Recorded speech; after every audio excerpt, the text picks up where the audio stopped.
Hey everyone, welcome back to Corporate Decoder, the place where we decode the hidden meanings behind company reports. And today we're diving into what looks like another typical fund report. But even the most routine documents can sometimes hide a surprise. So let's see if this one does. Joining us today is the Retirement Blend 2040 Fund from T. Rowe Price. And we're looking at their semi-annual report for the period ending the 30th of November 2025. These reports are like a financial checkup for the fund, showing us how it performed, what it invested in, and some core costs. Let's start with the money. For us investors, the biggest question is often, what did it cost me to have my money managed? This report breaks it down nicely, showing the costs based on a hypothetical $10,000 investment. For the investor class of the Retirement Blend 2040 Fund, the cost for the last 6 months amounted to $22. That might sound small, but when you look at it as a percentage of that $10,000 investment, it is 0.41%. Now for the I class, the costs were even lower, just $13 on that same hypothetical $10,000 investment, which works out to 0.24%. This difference in cost is important because even small percentages add up over time and can really impact your overall returns. Beyond costs, we get a snapshot of the fund's size and makeup. The total net assets for the fund are a hefty $1,015,825,000. That is over $1 billion, and the number of portfolio holdings, meaning the number of different investments the fund has in other funds, is 24. This tells us it is not spread out across hundreds of investments, but rather a focused selection of 24 underlying T. Rowe Price funds. And speaking of how the fund operates, the portfolio turnover rate is quite low at 5.2%. This means the fund managers are not actively buying and selling investments very often. A low turnover rate usually suggests a more buy and hold strategy, which can sometimes lead to lower trading costs and potentially different tax implications compared to a fund that trades frequently. Now, let's talk about where the money is actually going. What the fund invested in, the asset allocation shows us the big picture. A significant chunk, 60.9%, is in domestic equity funds. That means investments in funds that focus on stocks of US companies. Then we have 25.7% in international equity funds, which are funds holding stocks of companies outside the US. Bond funds make up a smaller portion, with 7.4% in domestic bond funds and 3.2% in international bond funds.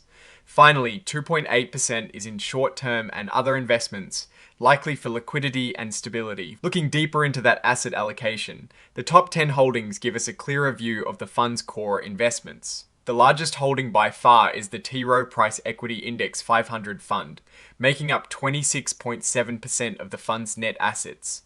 This is essentially tracking the S&P 500 index. Following that is the T. Rowe Price International Equity Index Fund at 12.6%. Then we see the T. Rowe Price Value Fund at 9.3% and the T. Rowe Price Growth Stock Fund at 8.9%. These are all important building blocks for the fund. The rest of the top 10 are diversified across other index and actively managed funds including real assets and emerging markets. Moving on to the financial performance, the financial highlights section is crucial. For the investor class, the net asset value per S-share at the end of the period was $12.62.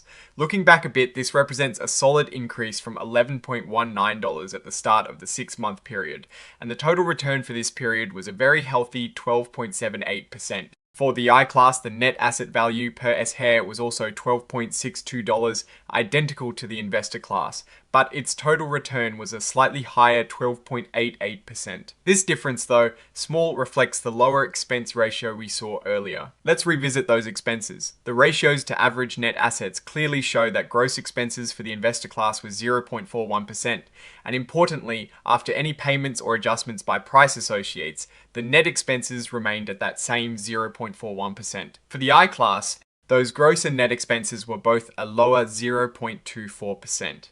This confirms that the I class is indeed cheaper to hold. Digging into the portfolio of investments, we can see the actual holdings of the underlying T. Rowe Price funds. Under bond funds, the largest is the QM US Bond Index Fund, with a value of $4633100, followed by the US Treasury Long-Term Index Fund at $1782700.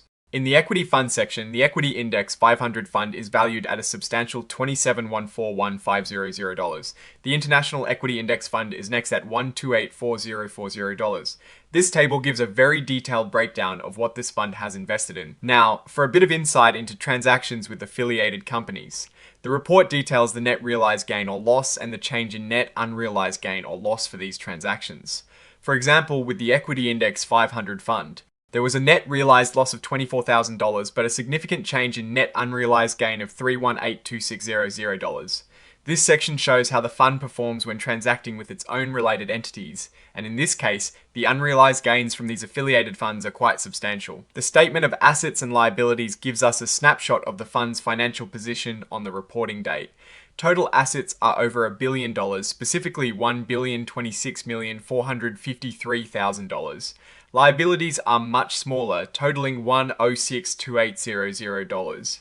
This leaves us with net assets of $1,015,825,000, which aligns with the total net assets figure we saw earlier. Looking at the statement of operations for the 6 months ended the 30th of November 2025, we see that net investment income was $2,830,000. More impressively, the net realized and unrealized gain or loss was a massive $957,400. This means the fund saw substantial gains from its investments during this period, contributing significantly to the overall increase in net assets from operations. The statement of changes in net assets shows how the fund's net assets have evolved. The increase in net assets from operations for the 6 months was $9857000. Capital share transactions, which include shares sold and redeemed, also contributed positively, leading to an overall increase in net assets during the period of $33102,500. This growth really highlights the fund's positive performance. Now, let's touch on some of the administrative details. The notes to financial statements provide important context. Note 1 outlines the significant accounting policies, and it is here we learn that the fund is indeed following generally accepted accounting principles, or GAAP, which is standard for financial reporting in the US. It also mentions that the fund invests in a portfolio of other T. Rowe Price stock and bond funds, and that its asset mix will become more conservative over time, which is typical for a target retirement date fund like this 2040 blend. Note 5 delves into related party transactions. This is where we see that the fund is managed by T. Rowe Price Associates, Incorporated, and that this firm also provides investment management services to the underlying funds. They also explain the investment management agreement, noting that the fund pays an annual all-inclusive fee. For the investor class, this fee ranges between 0.44% and 0.34%, and for the I class, it is between 0.26% and 0.19%, generally decreasing as the fund reduces its stock exposure. Finally, Note 7, Other Matters, touches on the broader economic landscape. It acknowledges that unpredictable environmental, political, social, and economic events could significantly affect the economy and the markets. This is a standard disclaimer that essentially says the world can be a volatile place and that can impact investment performance. So, what is the story here? The Retirement Blend 2040 fund appears to be performing well, especially during this 6-month reporting period with strong gains from its investments. The costs are clearly different between the investor class and the I class, with the I class being the more economical option. As expected, the fund's strategy of investing in other T. Rowe Price funds is consistent, and the low turnover rate suggests a stable approach. From a broad perspective, the fund is effectively growing its net assets. For those invested or considering investing, the lower expense ratio for the I class is a notable point, and the overall positive performance in this period is encouraging. The key takeaway is that while all funds are subject to market risks, this blend seems to be navigating the current environment effectively, leveraging the equity markets for growth while maintaining a degree of diversification. Alright, that is our breakdown of the Retirement Blend 2040 Fund's latest report. What is your take on these numbers and what they signal for the company's future? Drop your thoughts in the comments. If this analysis was valuable, hitting that like button really helps, and subscribe for more deep dives. Don't forget to check out the Discord in the description for more discussions and insights. Thanks for watching, see you next time.